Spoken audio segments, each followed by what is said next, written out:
Summer 1944, Camp Livingston, Louisiana. The first baseball game between American guards and Japanese POWs seemed like harmless recreation. By the third inning, something remarkable was happening in the stands. The Japanese prisoners lined the fence in their denim work uniforms, hands gripping the chain-link wire. They weren't just watching. They were leaning forward, eyes tracking the ball with an intensity that made the American guards uneasy. One prisoner, a lean man in his mid-20s named Takeshi Yamamoto, stood slightly apart from the others, speaking in rapid Japanese. But he wasn't explaining the rules. The other prisoners turned to look at him, some with curiosity, others with something harder to read. Sergeant Mike O'Brien stood at first base, catching the tail end of the Japanese conversation. He didn't understand the words, but he recognized the tone. That was a baseball talk. He'd heard it in every dugout from Mobile to Memphis during his 3 years in the minor leagues. The rhythm was unmistakable. When the inning ended, O'Brien walked toward the fence. Yamamoto met his eyes for just a moment before looking down. The rules were clear, minimal fraternization. But O'Brien had questions that wouldn't wait. "You know this game," O'Brien said. "Not a question." Yamamoto hesitated, then nodded once. "Where'd you learn?" "Waseda University, Tokyo." The English was careful, each word weighted. "Before the war," O'Brien stood there in the Louisiana heat, sweat running down his neck, trying to reconcile what he'd been told about Japanese soldiers with the man in front of him who apparently played college ball. The propaganda posters showed fanatics. The intelligence briefings described a culture of death before dishonor. Nobody mentioned baseball. That moment, that brief exchange through a chain-link fence, was the hairline fracture in a wall that should have been impenetrable. It had started 16 months earlier. April 1943. The trucks arrived at Camp Livingston just after dawn, carrying the first group of Japanese prisoners of war to reach mainland America. There were 47 of them. Pulled from various Pacific Island battles, survivors of engagements most Americans had never heard of. They climbed down from the vehicles slowly, squinting in the bright Louisiana sun, their faces betraying nothing. The camp had been built in 1940, sprawling across 47,000 acres of pine forest and red clay. It had housed German and Italian POWs since 1942, but Japanese prisoners were different. That's what the guards had been told. More dangerous, more unpredictable. Raised in a warrior culture that viewed surrender as ultimate shame, Captain James Walsh commanded the POW compound. He was 46, a career officer who'd done a rotation in the Philippines before the war. He'd seen Japanese soldiers fight. He'd also seen them as occupation forces in Shanghai, playing baseball in the streets during their off hours. That detail stuck with him, though he couldn't say why. The new prisoners were processed through intake, photographed, fingerprinted, issued uniforms and identification numbers. They answered questions through interpreters with single-word responses. Yes, no, understood. Their faces remained carefully blank, revealing nothing of what they felt about being here. Alive, when their training said they should have died. The guards watched them with a mixture of vigilance and confusion. These weren't the monsters from the newsreels. They were just men. Young men, mostly. Exhausted, underfed. One had a poorly healed bullet wound in his shoulder. Another couldn't stop his hands from shaking. At night, in the barracks, the prisoners barely spoke to each other. The weight of shame was suffocating. They'd survived when they should have died, returned when they should have fought to the last breath. Each man carried that to failure differently, but they all carried it. Yamamoto lay on his bunk that first night and stared at the ceiling. He thought about his father in Osaka, who'd taught him to hold a bat when he was 6 years old. He thought about the baseball stadium at Waseda University, where he'd played shortstop for 3 seasons before conscription. He thought about the last game he'd played, April 1941, against Keio University, a 4-3 victory in 12 innings. He'd driven in the winning run. That felt like someone else's life now. The first weeks were tense. The Japanese prisoners worked in the camp's agricultural sections, harvesting vegetables and maintaining equipment. They worked with mechanical efficiency, speaking little, drawing no attention to themselves. The American guards maintained distance, rifles always present, orders always curt. Language was a barrier, but it wasn't the only one. The real wall was built from propaganda, from stories of atrocities, from the weight of a war that had turned the Pacific into a graveyard. Both sides had been taught to see the other as less than human. Ties, that kind of teaching doesn't evaporate just because the shooting stops. But small things began to shift. A guard named Private Eddie Kowalski noticed that the Japanese prisoners organized their tools with obsessive precision. Each implement returned to exactly the same spot every day. It reminded him of his high school shop teacher, a perfectionist who taught him that discipline in small things built character in large ones. Another guard saw a prisoner carefully transplanting seedlings, his movement so gentle it looked like prayer. The prisoner's hands were calloused and scarred, but the seedlings survived at rates higher than anyone else's. These weren't revelations, just observations, tiny cracks in certainty. In late May, Captain Walsh noticed something curious. During the prisoners' recreation hour, a brief period each evening when they were allowed in the compound yard, one of them was using a stick to draw in the dirt. Walsh moved closer, casually, not wanting to startle anyone. It was Yamamoto, and he was drawing a baseball diamond. The lines were precise, 90 feet between bases. The pitcher's mound 60 feet 6 inches from home plate. He was sketching it from memory, getting every measurement right. When he finished, he stood back and looked at it for a long moment. Then he carefully erased it with his boot and walked away. Walsh filed that image away.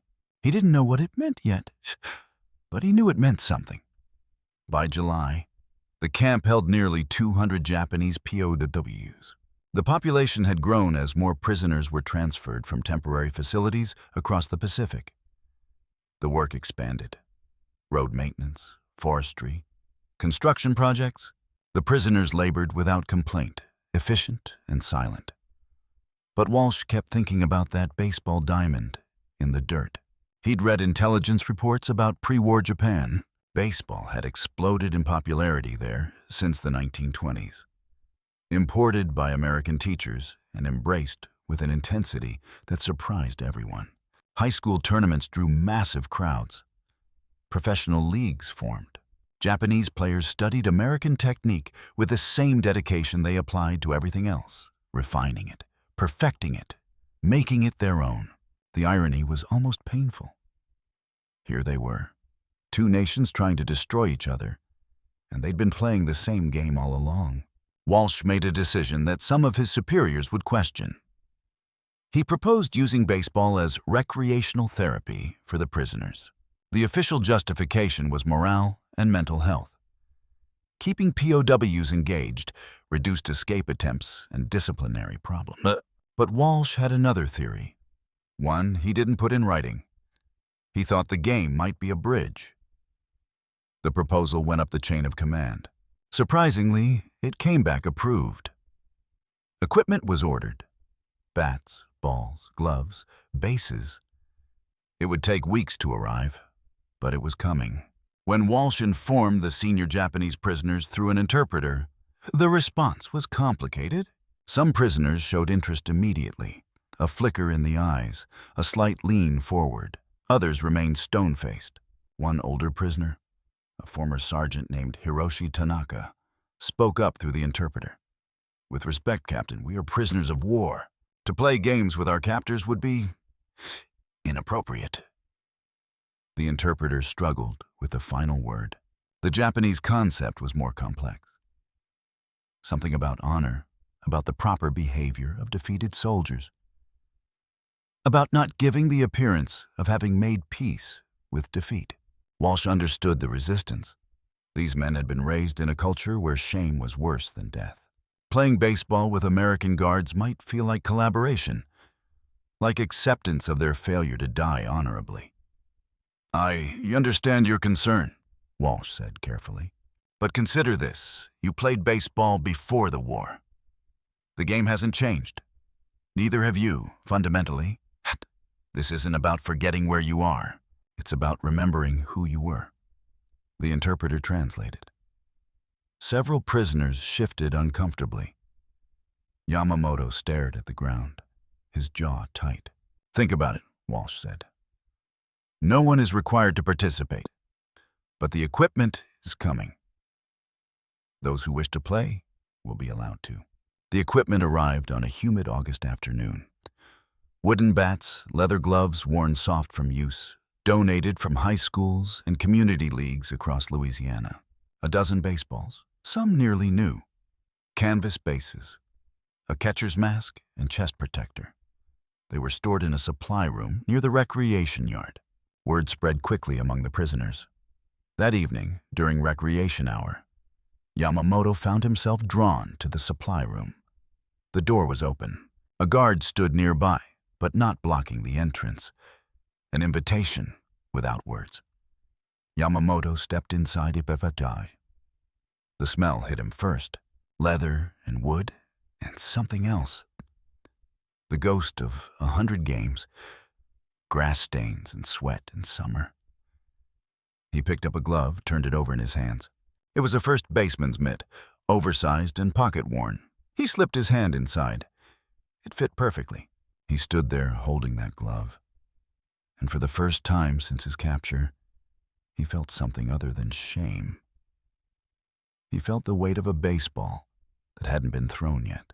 He felt the Kansas City sun on a minor league diamond where he'd never played. He felt his father's hands adjusting his grip on a bat in an Osaka park 20 years ago. O'Brien appeared in the doorway. They looked at each other for a long moment. "You play shortstop?" O'Brien asked. Yamamoto nodded. "I played first base. 3 years. Southern Association?" O'Brien picked up a bat, tested its weight. "Never made it to the majors." "I played 3 years at Waseda," Yamamoto said quietly, "before conscription." They stood there in that supply room with the Louisiana heat pressing down and the war stretching endlessly in every direction. 2 players, 2 countries, 1 game. "We're organizing a game next week," O'Brien said. "Guards versus, well, anyone who wants to play. Captain says you're allowed to form a team if enough of you are interested." Yamamoto set the glove down carefully. "Some of my countrymen believe it would be dishonor. Some of mine think it's crazy to play ball with the enemy." O'Brien shrugged. "But it's not about politics. It's about baseball. The game doesn't care about the rest of it." "The game doesn't care," Yamamoto repeated slowly, testing the words. "But we must." "Skits." "Maybe. Or maybe the game is the one thing that lets us stop caring for a few hours." O'Brien moved toward the door, then paused. "Think about it, that's all I'm asking." After he left, Yamamoto stood alone among the equipment.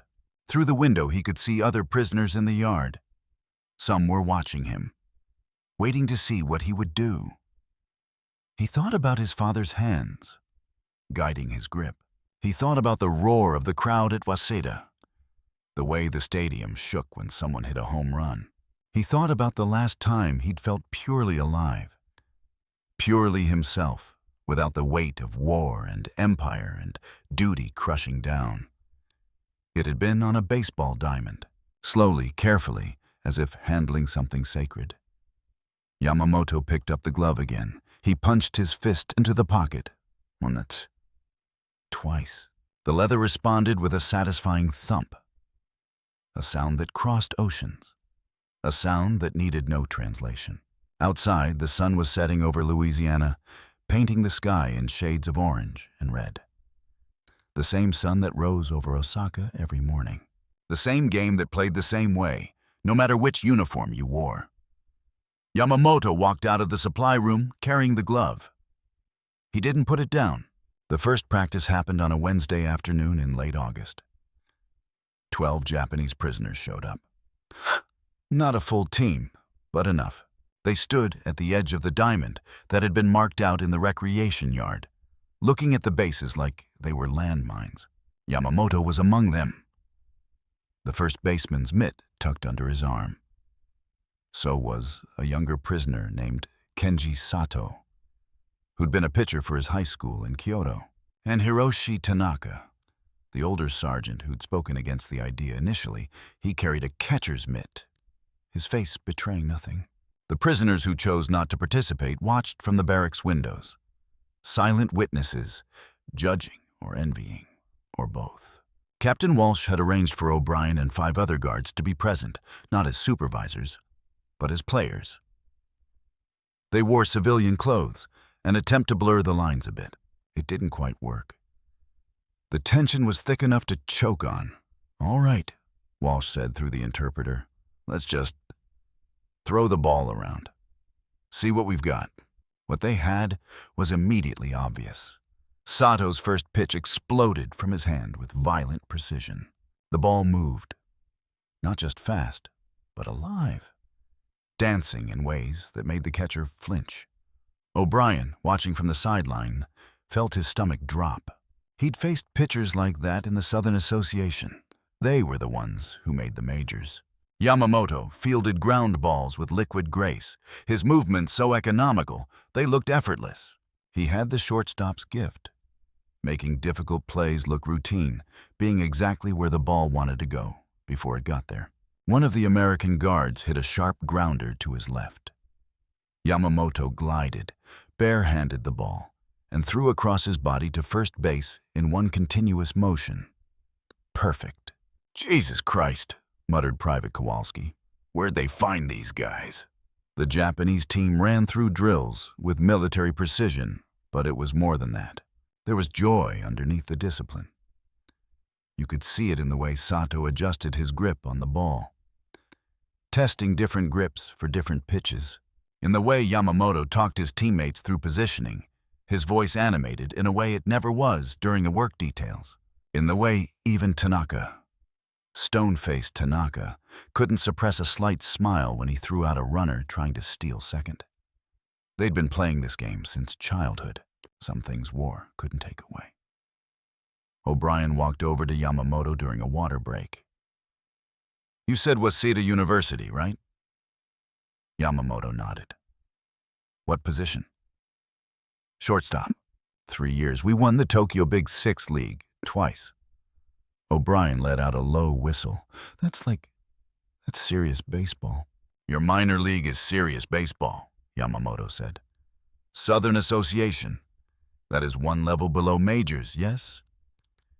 "You know about the Southern Association?" "Before the war, I read American baseball magazines. The sporting news. I wanted to understand the game at highest level." Yamamoto's English was improving, the words coming faster now. "I wanted to be good enough to play in America someday." The irony hung between them like smoke. "Well," O'Brien said after a moment, "you're here now. Not exactly how you planned it, but here." "No," Yamamoto agreed quietly. "Not how I planned." The first actual game was scheduled for the following Saturday. Word spread through both the POW compound and the American Guard barracks. Some guards thought it was insane. Fraternizing with the enemy, treating war like it was nothing. Some prisoners thought it was shameful. Playing children's games when they should be contemplating their failure to die with honor, but most were simply curious. Saturday afternoon arrived clear and hot, the Louisiana sun turning the diamond into a griddle. Spectators lined the fences. American personnel, curious POWs, even some administrative staff from the camp headquarters. Captain Walsh stood near the home dugout, wondering if he'd made a terrible mistake. The Japanese team took the field first. They'd cobbled together uniforms of sorts, denim work pants and white t-shirts, with red strips of cloth tied around their arms to distinguish them. Sato took the mound, working the ball in his hands, staring down at O'Brien, who stood in the batter's box. For a moment, everything stopped. This was absurd. This was impossible. An American guard and a Japanese POW, playing baseball like none of the rest of it mattered. Then Sato wound up and threw. The pitch came in high and tight, backing O'Brien off the plate. The next one dove down and away, unhittable. The third caught the outside corner. Strike 3. O'Brien walked back to the dugout, shaking his head. "That guy could pitch in the majors right now," he said to no one in particular. Right now. The game unfolded with surprising intensity. Both teams played to win. Not violently, not viciously, but with the kind of competitive fire that makes baseball beautiful.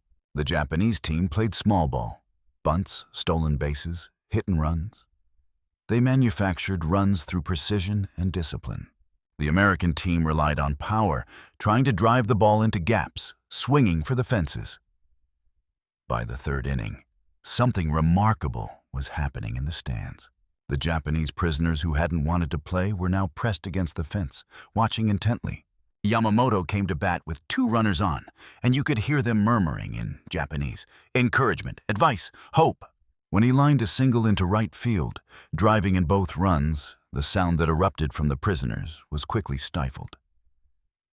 But it had been there. For just a moment, they'd forgotten where they were. The American spectators were equally absorbed. They'd come expecting a novelty, maybe a laugh. What they got was real baseball. Good baseball. When Sato struck out the side in the 4th inning, several American soldiers actually clapped before catching themselves. This was the moment, the 3rd inning of that first game, when enemies forgot to be enemies because they were too busy being players and fans. O'Brien stood at first base between innings and looked around at the scene.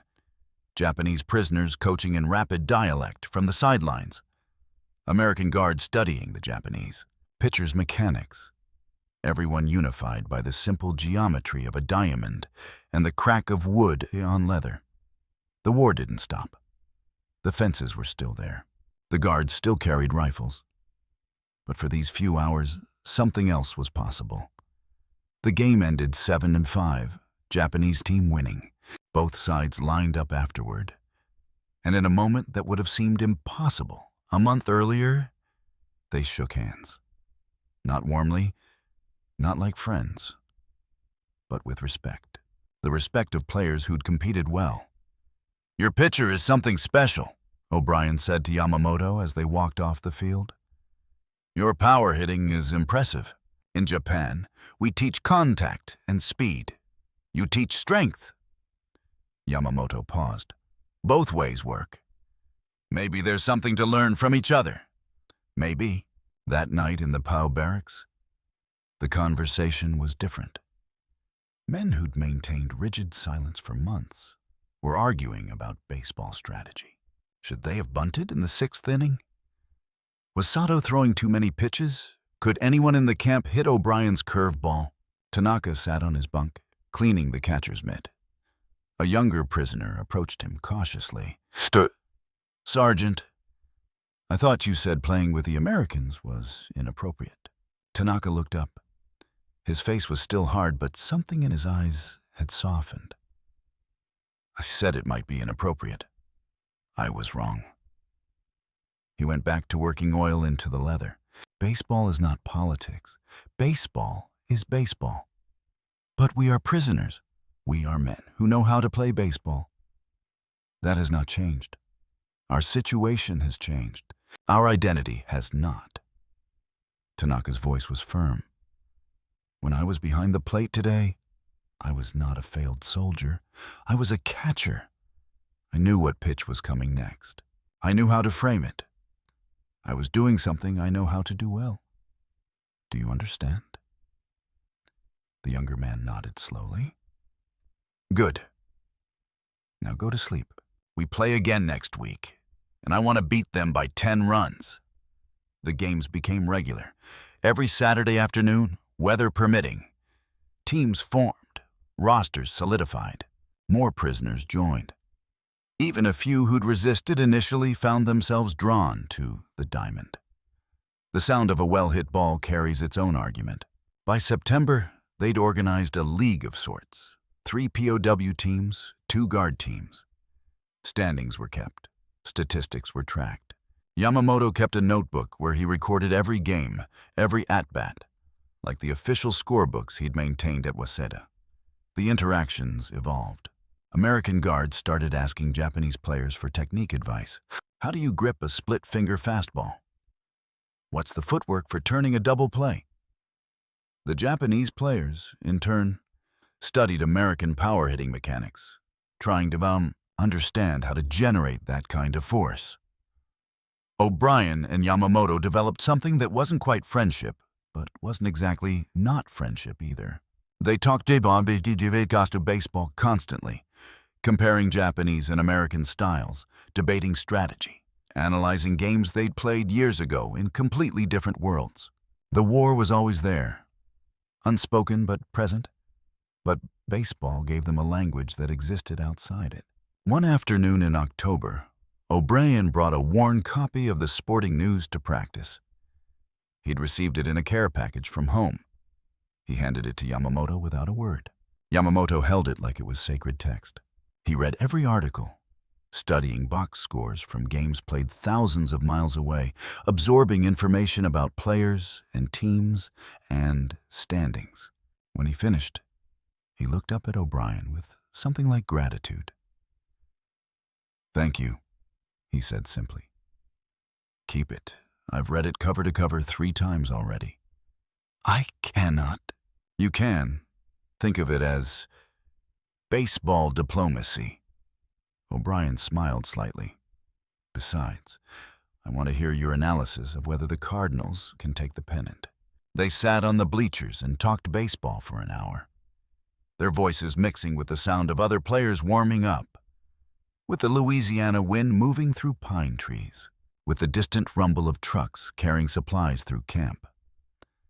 For that hour, the world contracted to just the game, its statistics and strategies and endless possibilities. Later, Yamamoto would remember that conversation as one of the strangest and most human moments of his entire captivity, discussing the pennant race with an enemy, finding common ground in batting averages and earned run averages, discovering that the man guarding you also loves the same game you do, that beneath the uniforms and the circumstances, there's a shared language you both speak fluently. By early 1945, the baseball games at Camp Livingston had become something of a fixture. New POWs arriving at the camp were startled to find organized sports leagues. Some Japanese prisoners refused to participate. They saw it as weakness, as fraternization, as betrayal of Bushido principles. But most came around eventually. The pull of the game was too strong. The American guards were similarly divided. Some thought Walsh was too soft, that POWs should be treated with nothing but suspicion and distance. But those who played in the games saw something different. They saw discipline. They saw skill. They saw human beings who'd been soldiers, yes, but who were also brothers and sons and, in several cases, really gifted athletes who'd had the misfortune of being born into the wrong country at the wrong time. It didn't erase the war. It didn't make anyone forget the atrocities committed on both sides, but it created a small space where the complexity of human beings could exist without contradiction. Yamamoto became, in effect, the player coach of the main Japanese team. He organized practices, taught younger players, developed strategies. He was good at it, patient, analytical, able to see the game several plays ahead. When he coached, his voice took on an authority that had nothing to do with military rank and everything to do with mastery of craft. O'Brien, watching from the opposing dugout, sometimes found himself forgetting that this was Camp Livingston, Louisiana, 1945. It felt like any baseball game anywhere. The strategic adjustments, the momentum shifts, the way a good play could energize an entire team. Universal language, universal rhythms. In June, they played what would become known as the perfect game. Sato took the mound with all his movement working. His fastball darted. His curve vanished. His split finger died on the way to the plate. For 7 innings, he was unhittable. Not just good, transcendent.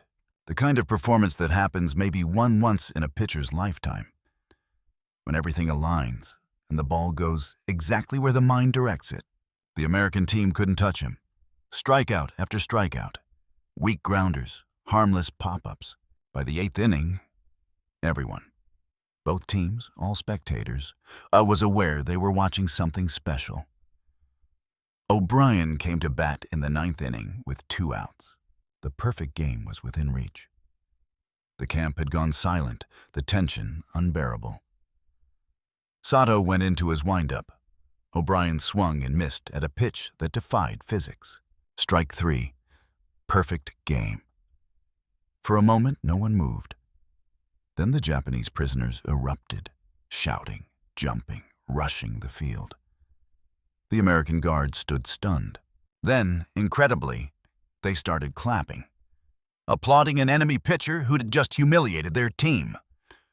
Walsh watched the scene unfold and felt something tighten in his chest. This was more than baseball. This was the kind of respect that transcended everything they'd been taught to believe about each other. Sato stood on the mound, breathing hard, the ball still in his hand. Tanaka reached him first, wrapping him in an embrace. Then Yamamoto, pounding his shoulder. Then more players, both teams converging, drawn by the magnitude of what they had just witnessed. O'Brien worked his way through the crowd to Sato. The pitcher looked at him warily. "That was the best pitching performance I've ever seen in my life," O'Brien said through the interpreter. "I mean it. Major league quality. Better than Major League." Sato bowed slightly. His eyes were wet. "Thank you," he managed in English. "Thank you." They stood there on that diamond in Louisiana, enemies by circumstance, united by the understanding that they'd just shared something rare. A perfect game doesn't care about politics. The news arrived on August 6th. The game was in the 4th inning. American guards ahead 3-2. Runners on first and second. Yamamoto was at bat, working the count to 2-2. Sato was on the mound for the Japanese team, dealing. Captain Walsh came running from the headquarters building. His face was pale. He called time, gestured for the interpreter. Everyone froze. They knew that look. That was the look of history arriving. Walsh spoke quietly to the interpreter. The interpreter's face went slack with shock. He turned to the Japanese players, his voice barely audible. "The Americans have dropped a new type of bomb on Hiroshima. The entire city has been destroyed." The words landed like physical blows. Hiroshima, an entire city destroyed. Several of the Japanese prisoners were from that region. Sato's family lived 30 kilometers outside the city. Yamamoto had cousins there. Tanaka's brother worked at a factory in Hiroshima's industrial district.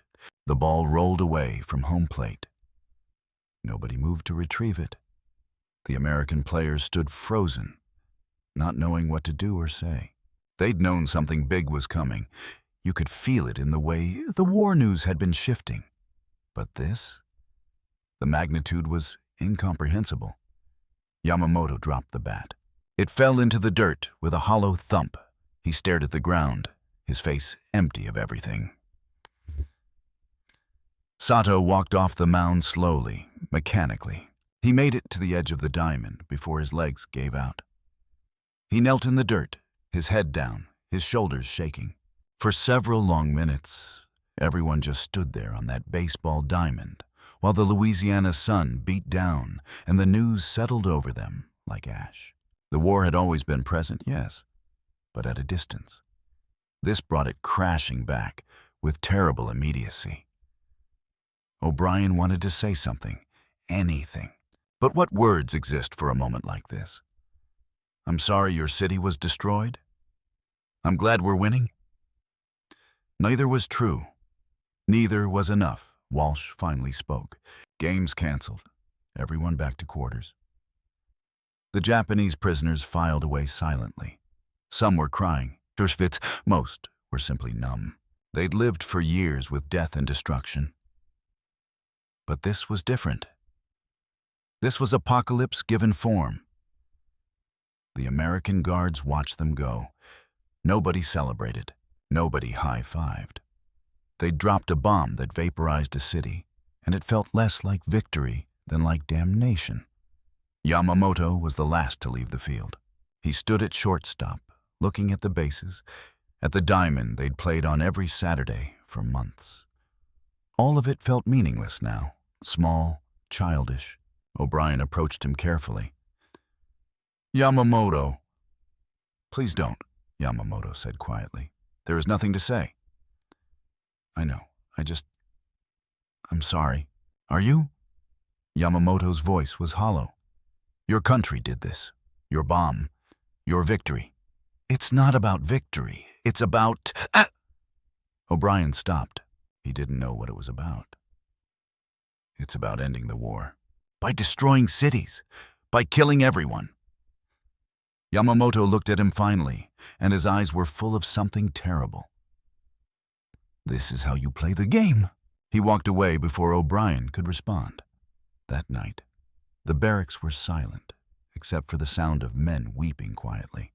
Yamamoto lay on his bunk and thought about his cousin Akiko, who'd married a teacher in Hiroshima 3 years ago. He thought about her 2 children, his second cousins, whom he'd never met.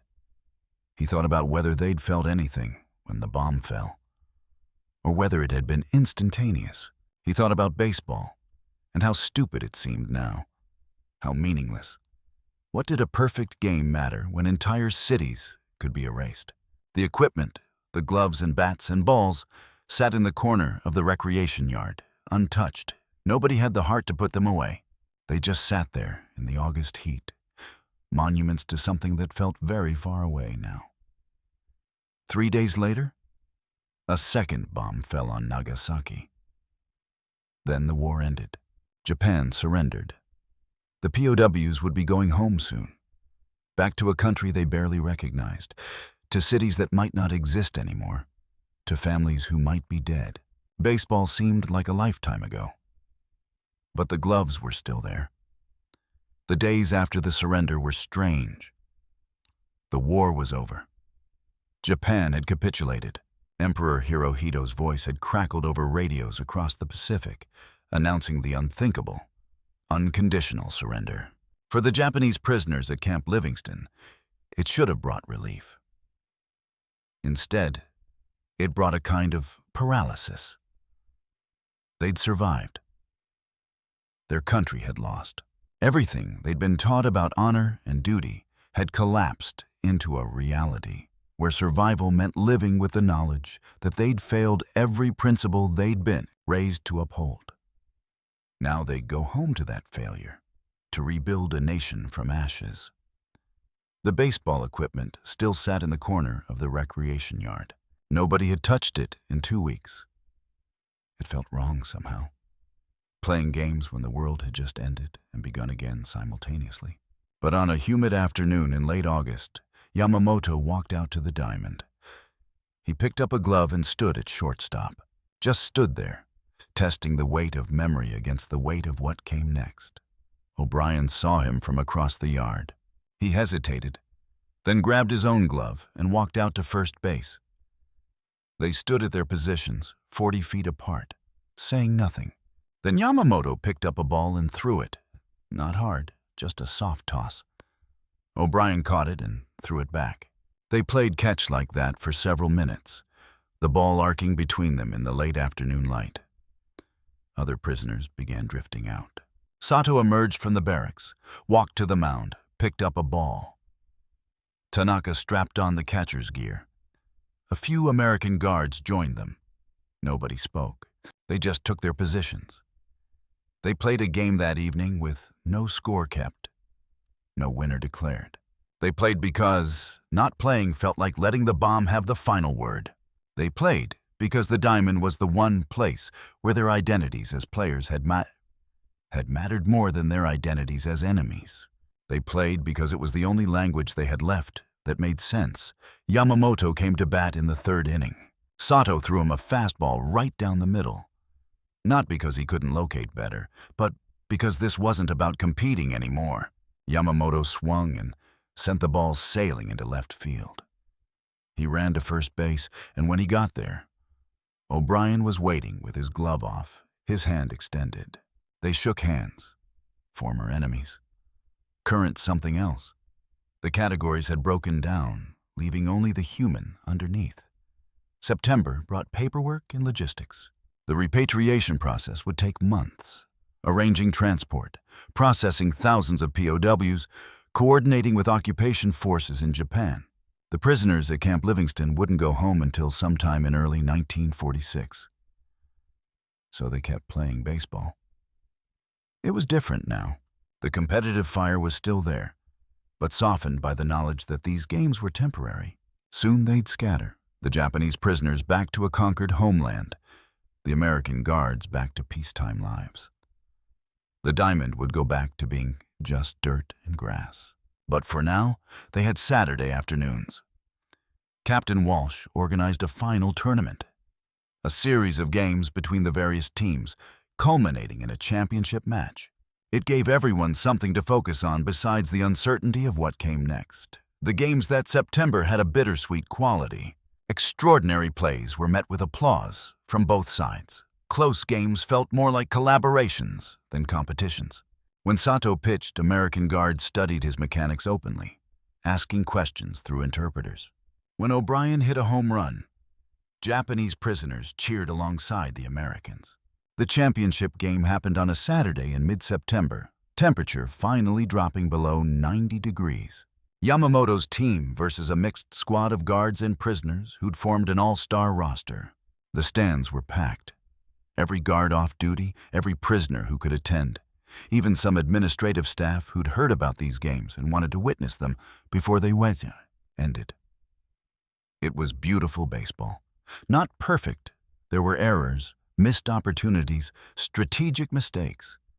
But it was played with a kind of joy that transcended skill. Sato threw 6 strong innings. O'Brien went 3 for 4 with 2 doubles. Yamamoto turned a double play in the 8th that drew genuine gasps from the crowd. The game went to extra innings, tied 4-4. In the 11th, with 2 outs and runners on the corners, Tanaka came to bat. He was 41 years old, his knees shot. His reflexes not what they'd been. But he'd been a decent hitter in his youth. And he still remembered how. The pitch came in, a fastball, thigh-high. Tanaka swung and connected, sending a line drive into the gap. Both runners scored. His team won, 6-4. As Tanaka rounded first base, breathing hard, grimacing with knee pain, both teams converged on the field. They lifted him on their shoulders, Japanese and American together, carrying a former enemy sergeant around the bases like a hero. Because in that moment, that's what he was. Walsh watched from near the dugout, his throat tight. This is what he'd hoped for when he'd first proposed the baseball program. Not friendship exactly, the wounds were too deep for that, but recognition. The acknowledgement that beneath uniforms and ideologies and the machinery of war, there were just people who could appreciate the same beautiful things. After the game, players from both teams sat together in the dugouts, talking through interpreters and broken English about the season, about memorable plays, about what they'd saw, learned from each other. The sun set over Louisiana, painting everything in gold and red. In October, as the repatriation date drew closer, O'Brien and Yamamoto met one final time near the equipment shed. "I have something for you," O'Brien said. He handed over his first baseman's mitt, the worn leather glove he'd used for 3 years in the minors, the one he'd been carrying when he enlisted. Yamamoto stared at it. "I cannot accept."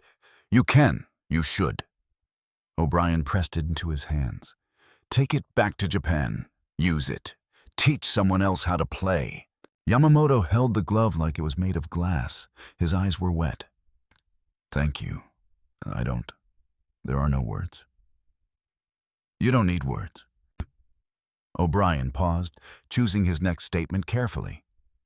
What we did here, the games, the competition, the way we found common ground, that matters. It matters more than most of what happened in this war. Don't forget it. I will not forget.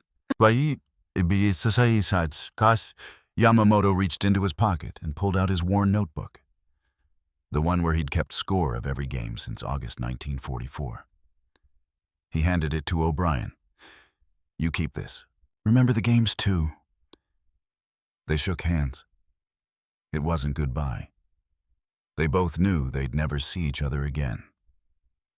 It was acknowledgement, witness, the confirmation that something meaningful had happened here, even if the world outside these fences would never quite understand it. You would have made the majors, O'Brien said quietly. If things had been different, you had the talent. You would have too, Yamamoto replied. You had the heart. They stood there for a moment longer. Two men who'd been trained to kill each other, who'd instead played baseball together and discovered they weren't so different after all. Then Yamamoto walked away, carrying the glove. November 1945. The first transport ships departed Camp Livingston. Yamamoto was on one of them, along with 70 other Japanese POWs. They traveled by train to San Francisco, then by ship across the Pacific. The journey took 3 weeks. Japan was unrecognizable, cities reduced to rubble, infrastructure destroyed, millions dead. The occupation forces were everywhere. American soldiers administering a conquered nation, implementing democratic reforms, restructuring society from the ground up. Yamamoto made his way to Osaka, to the neighborhood where his family had lived.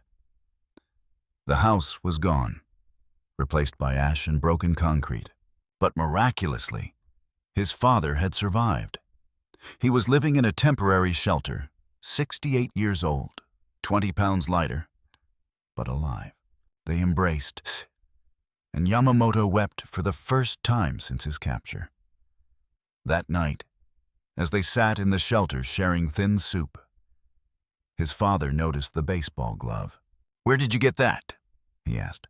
Yamamoto told him everything, about Camp Livingston, about the games, about Sato's perfect performance and Tanaka's championship hit and O'Brien's quiet respect, about finding humanity in the last place he'd expected to find it. His father listened in silence. When Yamamoto finished, the old man reached out and touched the glove gently. Your grandfather taught me to play baseball in 1895, he said quietly. When the Americans first brought it to Japan, he said it was a game of honor.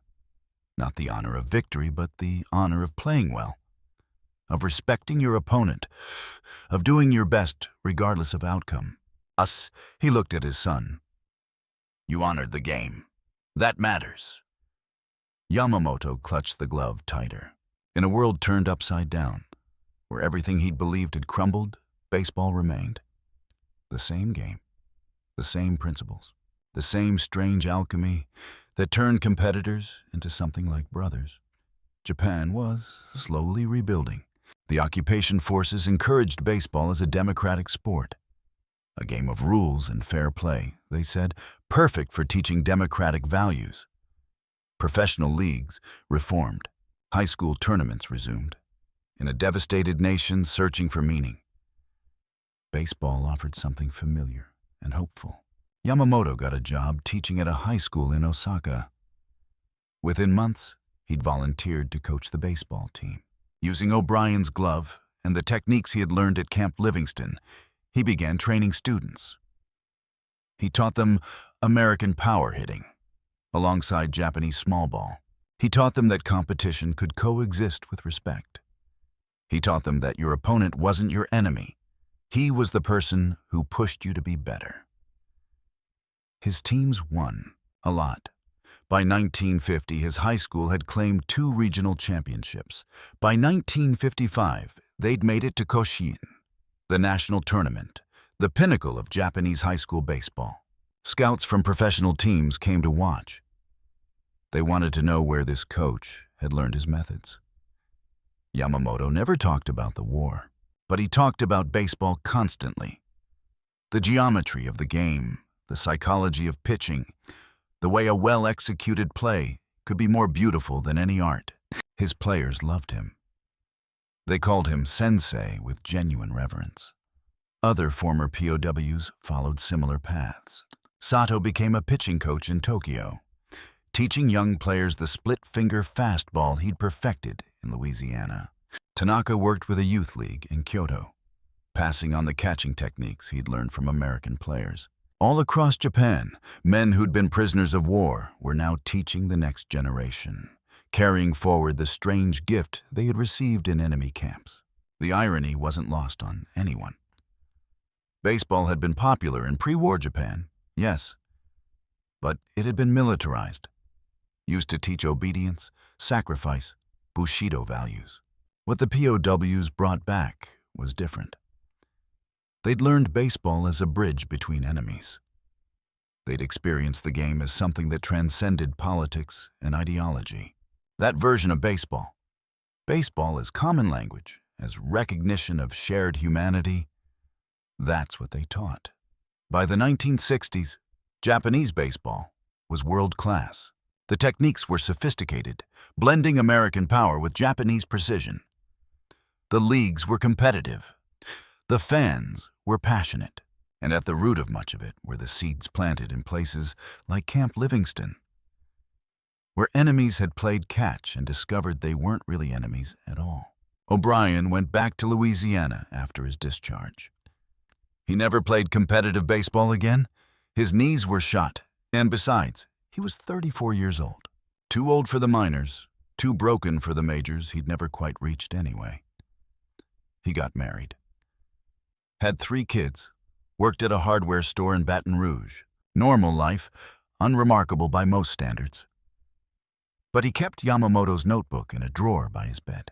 Sometimes, late at night when he couldn't sleep, he'd take it out and read through the scores. Summer 1944, fall 1944, spring 1945. Game by game, inning by inning, the careful record of something that shouldn't have existed. His wife asked him once why he kept it. "That was the realest thing I ever did," he said.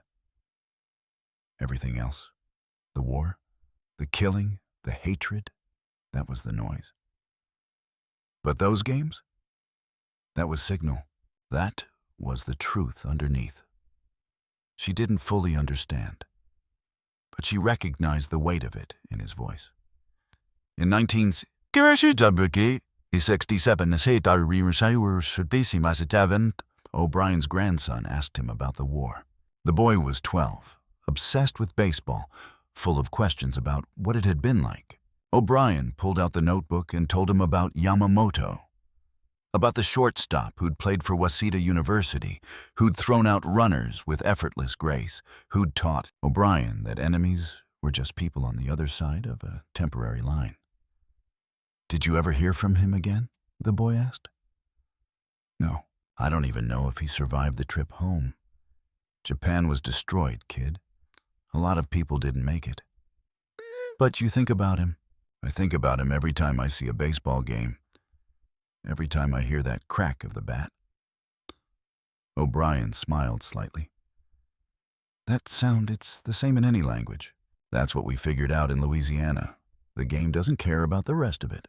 The boy looked at the notebook, at the careful handwriting in a language he couldn't read, at the scores recorded by a man he'd never meet from a country his grandfather had fought against. "Can I learn to play shortstop?" he asked. "Yeah," O'Brien said. "Yeah, I'll teach you. The way Yamamoto played it, that was beautiful. I'll show you what I remember." Yamamoto was 68 years old, retired from coaching but still attending every game his former teams played. Osaka was thriving now, rebuilt into a modern city that barely resembled the ruins he'd returned to 3 decades earlier. Japan was an economic power. The war was history, but Yamamoto still had O'Brien's glove. He'd oiled it religiously for 30 years, keeping the leather supple, maintaining it like a sacred object.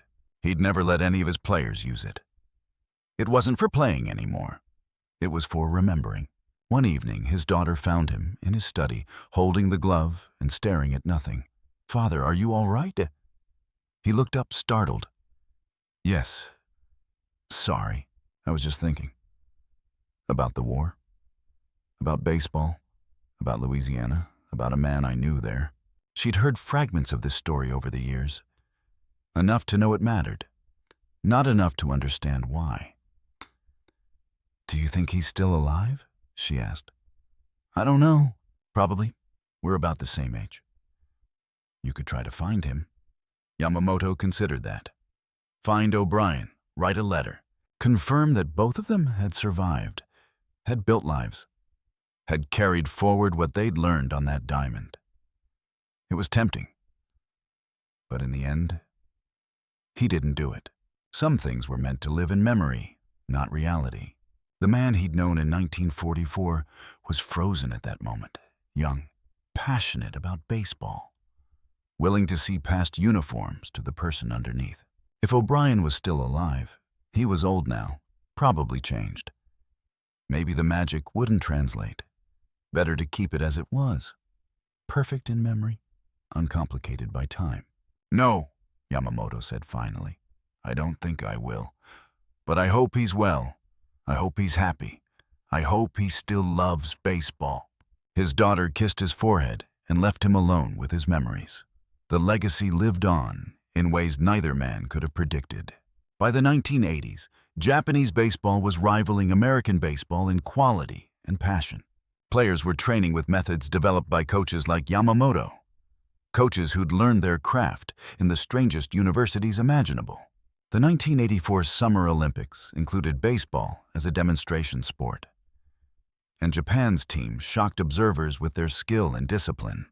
In 1992, the first Japanese player to succeed in Major League Baseball, Hideo Nomo, credited his pitching coach, a man who'd learned from Saito, who'd learned from American guards, in a Louisiana POW camp half a century earlier. The lineage was there if you traced it back far enough. The techniques passed down through generations, carrying with them the ghost of those wartime games. The story itself was mostly forgotten. A footnote in POW camp records, if it was mentioned at all. Most people who knew about it had died. The games weren't filmed. The only documentation was in personal letters, a few official reports, and Yamamoto's notebook, which sat in a drawer in Louisiana, slowly yellowing. But the impact rippled forward. Every Japanese player who made it to the majors carried a piece of Camp Livingston with them, whether they knew it or not. Every American coach who taught respect for opponents, who emphasized the game over winning, who recognized the humanity in competition. They were echoing something that started on a makeshift diamond in 1944. The crack of the bat still sounds the same in any language. O'Brien died at 91 years old. His grandson, the one he'd taught to play shortstop, found the notebook while cleaning out the house.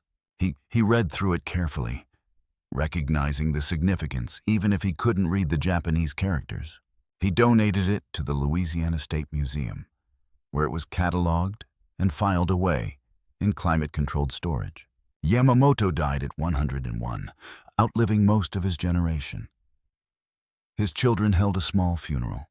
Among his possessions was a baseball glove, American-made, lovingly maintained, inexplicably important.